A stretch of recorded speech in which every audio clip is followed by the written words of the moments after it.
can't find nothing on the radio. You ready, Steve?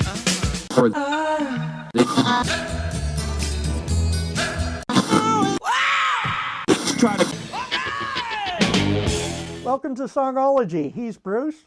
He's Richard. And this is another episode from our Song of the Day archives. Enjoy. Welcome back, Bruce. You're featuring artist who never made number one. Who's on for today? Today you have the fat man himself, Fats Domino, who made 8 trips into the Billboard Top 10, and as part of his 35 trips to the Top 40. But the highest he ever got was number 3 with Blueberry Hill. Really? Now, he was huge. Yes. Both literally and figuratively. He was a huge musical force, particularly in the late 50s. Quite the guy. Actually goes back to, you got to go back to the beginning. He's a New Orleans boy and has always spent basically almost his whole life in New Orleans. In 1947, a band leader who was very influential in New Orleans music circles by the name of Billy Diamond was invited to go to a backyard barbecue because there was a particular young piano player. Oh, you got to come and hear this guy, Billy. He's really something. And it was young Antoine Domino. Billy was immediately impressed by, hired him for his band, and shortly thereafter nicknamed him Fats, not because of his size, although he is a fairly big man, but because Domino reminded Billy Diamond of Fats Waller, the great blues musician, and another pianist by the name of Fats Pinchon, who I have never heard of prior to looking into this. So there you go. Anyway, Fats Domino went on to, as I say, have a huge recording career, was very successful in the late 50s and early 60s, and he's still around today. In fact, he was caught up in Hurricane Katrina, so you were in the neighborhood of the great Fats Domino. Yes, I spent a number of weeks. Never actually went directly in New Orleans, but I stayed mostly in Gulfport, but I was in the area. You were in Gulfport, Mississippi, which is just a little bit to the east, right? Yeah, well, I went to one location where I could see New Orleans, but I figured I'd seen enough destruction, so I didn't need to make the trip right into the city. Well, and yeah, seeing one chunk of destruction is sort of like you've seen one, you've seen them all, right? Yes, and right now I'm looking at a picture of his house with a sign painted on it. You want to tell us about that? When Hurricane Katrina hit, Fat's wife of many years was quite ill, but they're both fairly elderly. At that stage, they were in their 80s. He's more than 90 now, but they were in their 80s. His wife was quite ill and couldn't really evacuate, and so he elected to remain. They rode out the hurricane. The whole neighborhood was underwater.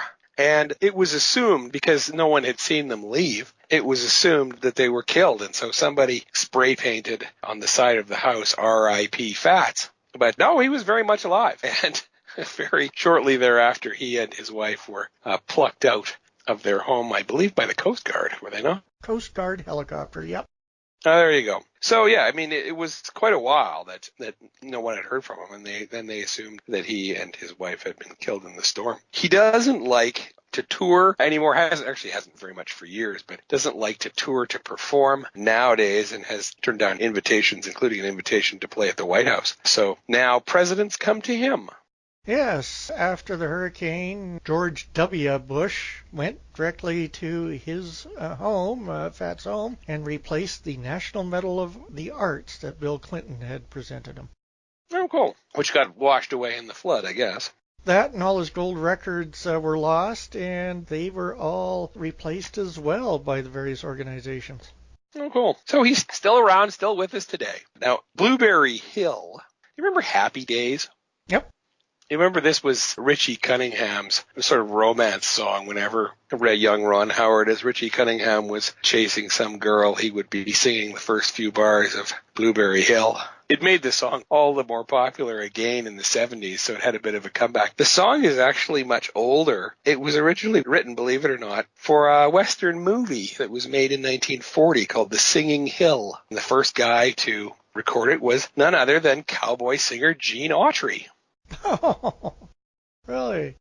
No, and it was written by guys by the name of Vincent Rose, Al Lewis, and Larry Stock. Larry Stock wrote the words, and he says that one important music publisher turned it down flat because he said, well, blueberries don't grow on hills.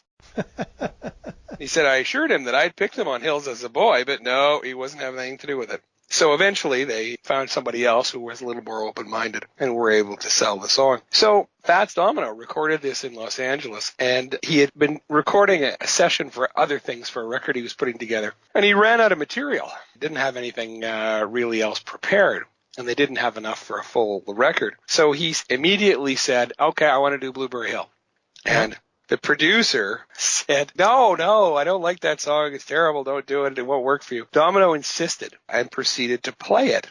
And the problem was that he kept forgetting the lyrics because they weren't prepared for it.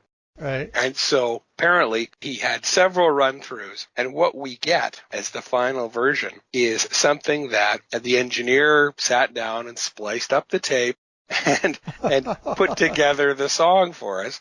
Because poor old Fats, he hadn't prepared, and so he was just running through this song because he liked it. Yeah. But he couldn't remember the words. So actually it had been a hit for Glenn Miller had recorded this with his orchestra and it was a number 2 hit for him. In 1956, Louis Armstrong released a version of this that charted at number 29. And since Fats Domino, it was covered by Elvis Presley, Beach Boys, Andy Williams, Cliff Richard, Bruce Cockburn, little Canadian connection there.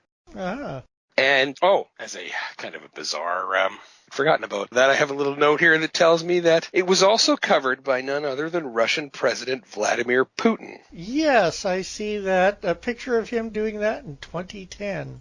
Yeah, charity event, and it turned into a viral video. He apparently learned the lyrics as part of his English language course when he was studying to be a KGB spy. Back in the day. The last thing I'll tell you about Blueberry Hill is Ray Manzarek of The Doors has admitted that the Doors song Light My Fire is really based on Blueberry Hill. So number 3 for Fats Domino, as I say, one of his 8 trips into the top 10. Let us go where blueberries actually do grow, and that is on Blueberry Hill.